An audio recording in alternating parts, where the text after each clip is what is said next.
Bonjour, voici la petite guidance du jour. Je te présente Shma qui m'attend là. Voilà ma petite minette. Elle, elle est gourmande, elle a déjà mangé mais elle réclame encore. Donc elle va attendre un petit peu. C'est qu'une gourmande. Elle va être avec nous du coup. Elle me regarde.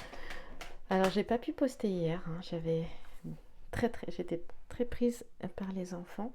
Et donc il y a eu des priorités. C'est important de savoir ce qui est essentiel et quelles sont ses priorités. Voilà la guidance de cette fin de semaine. On commence avec Béline. Il est question de nouveaux horizons, d'aller vers de nouveaux horizons, de changements. On voit que pour le moment c'est quelque chose de très intérieur. Tu vois la lune là. Alors bon, ça secoue beaucoup derrière moi là. Les enfants sont en forme. Le papa est avec eux, mais tu vas entendre du bruit. Allez. Ah. Alors, ça peut être compliqué des fois, justement, de vivre des changements aussi. Ça peut être vécu comme une malchance aussi, avec la carte de l'infortune ici. Forcément, on a quelque chose qui n'est pas forcément, voilà, qui peut ne pas être agréable, surtout intérieurement avec la lune ici. Alors là, quand tu te retrouves avec les deux, il est question d'oublier en fait quelque chose qui est compliqué, qui est difficile, notamment dans le domaine affectif. On va faire tous les domaines. Dans le domaine affectif, il y a cette notion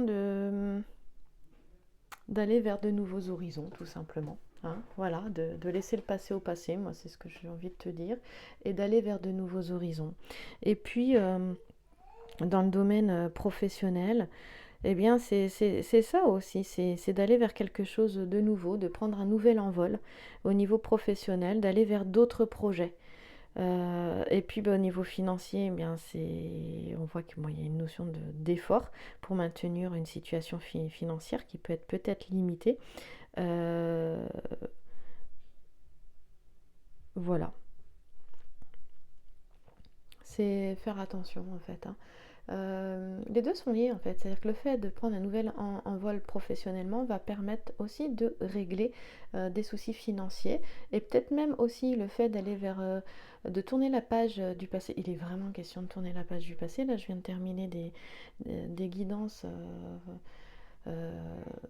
personnelles, et c'est retombé à plusieurs reprises de tourner la page du passé.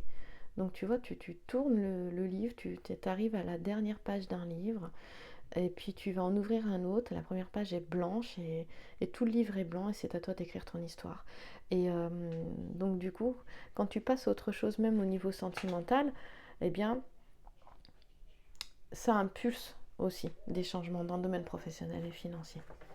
Allez, je continue. Et ben voilà.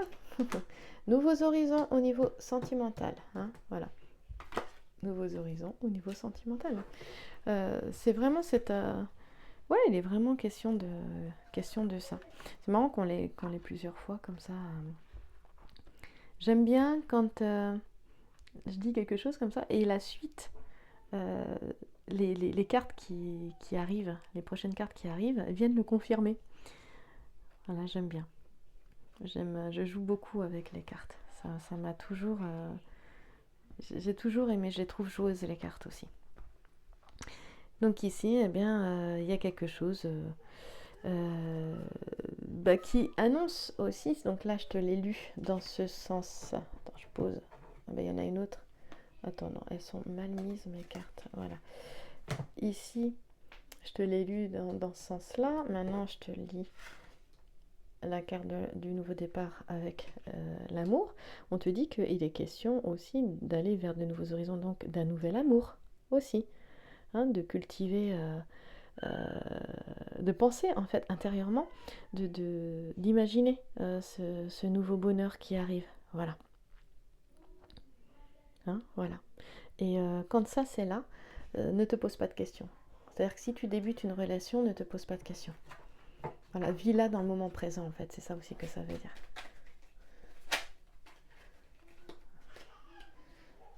Voilà, bon, on voit très bien ici qu'il est question de la fin d'un amour, hein, et certainement, peut-être plus tard, le début d'un autre, mais très clairement de tourner une page blanche, parce que quand tu as l'amour, là, comme ça, et puis que à côté, tu as quand même les couteaux, bon, là, c'est jamais très agréable. Les deux, ici, en fait, ça demande une mise au point. Il y a une mise au point, c'est-à-dire que il peut tout à fait y avoir besoin d'une mise au point dans une situation sentimentale pour justement que la relation puisse prendre un nouvel essor, un nouvel élan avec les deux là. Hein, voilà. Voilà, donc la mise au point ici avec ces deux cartes pour permettre un nouvel élan avec ces deux cartes là. Voilà. Tu vois, le jeu il peut se lire un petit peu dans tous les sens. Voilà. Qu'est-ce que je disais? Oui, c'est ça. Hein, des fois, il y a des décisions, il y a des choix à prendre par rapport à des projets aussi. Alors, il n'est pas question d'entrer en conflit avec l'autre, mais il y a peut-être un point d'entente qui peut être vu. Là, c'est vrai qu'on parle fortement, oui, d'une mésentente dans une relation. Il y en a qui vont prendre fin, c'est une guidance générale, pas personnelle. Et puis il y en a d'autres, il y a besoin d'une mise au point. Et pour ça, il n'y a pas besoin, parce qu'il y a toujours Vénus et l'amour ici, d'aller au conflit en fait. Voilà. On voit qu'il y a un changement. De toute façon, il y a cette. Peut-être que justement, il y a mésentente et conflit parce qu'il y a un changement où l'un des deux a envie d'une évolution en fait. Voilà. Bon, écoute, c'est déjà bien. Ah tiens, je vais prendre mon oracle, l'oracle sacré. Bon, ok, j'ai quoi? Déjà celle-ci. Eh ben, il est question de faire preuve de créativité. Peut-être que les nouveaux horizons, c'est pour aller vers quelque chose de plus créatif. Je te parlais de nouveaux projets. Là, j'ai beaucoup de cartes, donc je ne m'intéresse pas à ce paquet-là. Voilà.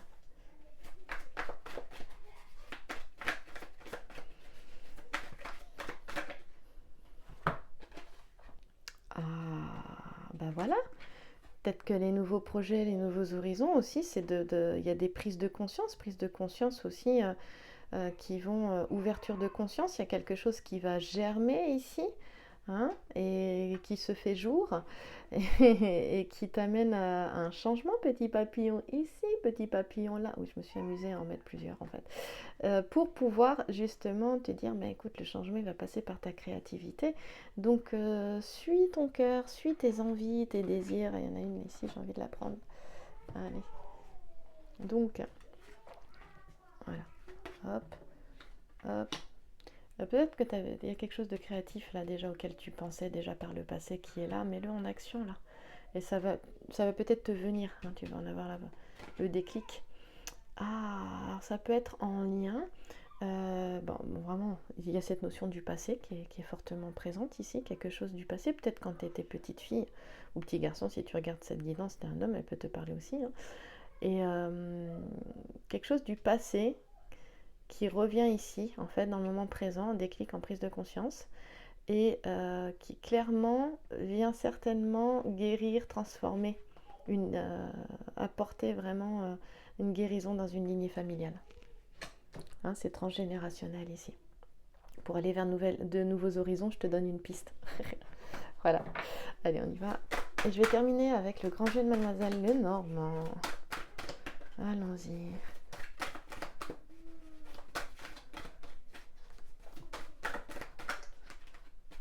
Ah, ouais, c'est le début de quelque chose. Hein.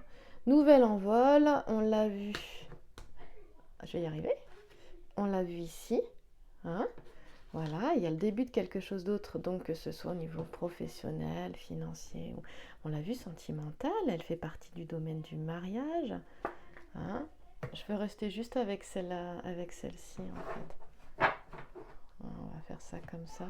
Est-ce qu'elle peut tenir là? Difficile? Ah non, si, ça tient. Voilà. Je fais attention parce que tout a tendance à tomber quand je m'y prends mal. Voilà. Très bien. Alors, ici, c'est la première étape étape alchimique, pardon, je vais y arriver. Et cette première étape alchimique, eh bien, c'est l'œuvre noire. C'est une phase de transition, de transformation, comment je peux te dire ça, d'intégration aussi, où tu as l'impression que tout stagne et que rien ne se passe. Et vraiment cette sensation-là. Et en fait, si tout se passe parce qu'il y a vraiment le début de quelque chose. Hein, je te disais, il est question de tourner la page du passé et de débuter quelque chose d'autre qui t'emmène avec Laetitia vers la joie. Euh, la figure géomantique qu'elle a. Et la joie, elle est reliée, Laetitia est reliée au mois de mai. Donc pour le printemps, il y a quelque chose qui commence à émerger là. Et la transformation va se faire au printemps. Donc l'hiver, tu vois pas que la terre, elle se prépare. Et au printemps, tu vois des petites pousses germées qui sortent de terre. Et là, ça devient visible. L'œuvre noire, c'est comme l'hiver. Voilà. Et tu sais qu'après l'œuvre noire, eh bien, on a quoi? C'est génial parce qu'après l'œuvre noire, on a l'œuvre au blanc, les déclics, les prises de conscience, la clarté qui se fait. Tu vois. Donc c'est intéressant que ce soit comme ça. J'aime beaucoup les alchimistes, ils font partie du thème de l'union, du mariage, de ce domaine-là, pardon. Et ils impulsent plusieurs étapes, l'œuvre noire, l'œuvre blanc, l'œuvre rouge. L'œuvre noire, c'est cette phase de dépressurisation. On peut être en dépression, on peut ne pas avoir le moral, c'est une phase assez difficile parce qu'on descend en soi, on va voir ses ombres, son loup noir, pour s'accueillir pleinement et entièrement. Et puis ensuite, le noir donne naissance aux couleurs et les couleurs donnent naissance au blanc. Arrive l'œuvre au blanc. Justement, c'est le moment des prises de conscience et des déclics. Et ensuite, après avoir traversé d'autres phases et sensibles qui vont, sans ces phases-là, permettre d'arriver à l'œuvre rouge, apparition de la pierre philosophale. C'est l'aboutissement, la réalisation la pleine et entière, une plus grande et meilleure connaissance de soi aussi. Donc, tu auras compris que c'est un chemin vraiment alchimique de transformation, et ça tu le retrouves dans le couple, oui, différentes phases dans le couple, et bien sûr dans ta vie en général, on retrouve ces phases-là dans ce qu'on appelle aussi les flammes jumelles, dans ces différentes phases de ce chemin-là. Et ben là, première étape, c'est aussi, ça peut être aussi une nuit noire de l'âme. Voilà, tu vois, tout ce que je peux te dire sur cette première étape alchimique et du 7 de pique avec le grand jeu de Mademoiselle Lenormand. Et il y aurait tant à dire parce qu'en fait ça reste même très limité parce qu'on peut encore aller plus loin. Et ça j'en parle dans ma formation sur le grand jeu de Mademoiselle Lenormand aussi. Qui est, j'ai fait une formation pour le prendre en main, c'est pas pour ceux qui le maîtrisent déjà bien, c'est pour les personnes qui débutent. Eh bien ici, il faut savoir que avant l'œuvre rouge, je t'ai parlé des différentes étapes. Avant l'œuvre rouge, ici, tu vois l'alchimiste, je ne sais pas si tu arrives à voir son visage, mais il est plein d'espoir. Plein d'espoir. Il commence une nouvelle étape, il est plein d'espoir. C'est en fait avant la réalisation, eh bien qu'est-ce qui se passe? Avant la réalisation, eh bien il y a la préparation. Tu peux voir cette nuit noire de l'âme. Ces moments difficiles, le chaos, comme un temps de préparation. Moi, j'appelle souvent un temps de transition, de transmutation, de transformation, voilà, d'intégration aussi. Et c'est souvent, on a l'impression que rien ne se passe, alors qu'en fait, tout se passe à ce moment-là. Donc, c'est un moment pas évident. Mais c'est quelque chose qui va te permettre d'avoir accès à ton plein potentiel et justement qui va te permettre d'aller de manifester un projet, quelque chose qui est important pour toi. Voilà. Et en fait, parce que tu vas aller chercher tous tes atouts, tu vas même les utiliser. Et au départ, c'est pas visible, mais après, on te dit que les fruits tombent quand ils sont mûrs. Voilà. Et il y a un temps pour chaque chose. Et quand c'est le temps de la récolte, c'est le temps de la récolte. Donc en fait, cette carte, elle t'invite aussi à accepter le rythme dans lequel tu te trouves aujourd'hui. Et que le temps, moi j'ai envie de te dire que le temps, c'est ton meilleur allié. Et que non, tout va pas forcément aussi mal qu'on peut le penser. Cette carte t'invite à reprendre confiance et courage en toi. Voilà, moi je te remercie. La lettre A, c'est comme amour, comme avenir, garde espoir comme l'alchimiste. Et on se retrouve pour la guidance des énergies de la semaine prochaine. Je pense que je te la posterai dimanche en fin de journée. Merci à toi. Passe un bon week-end.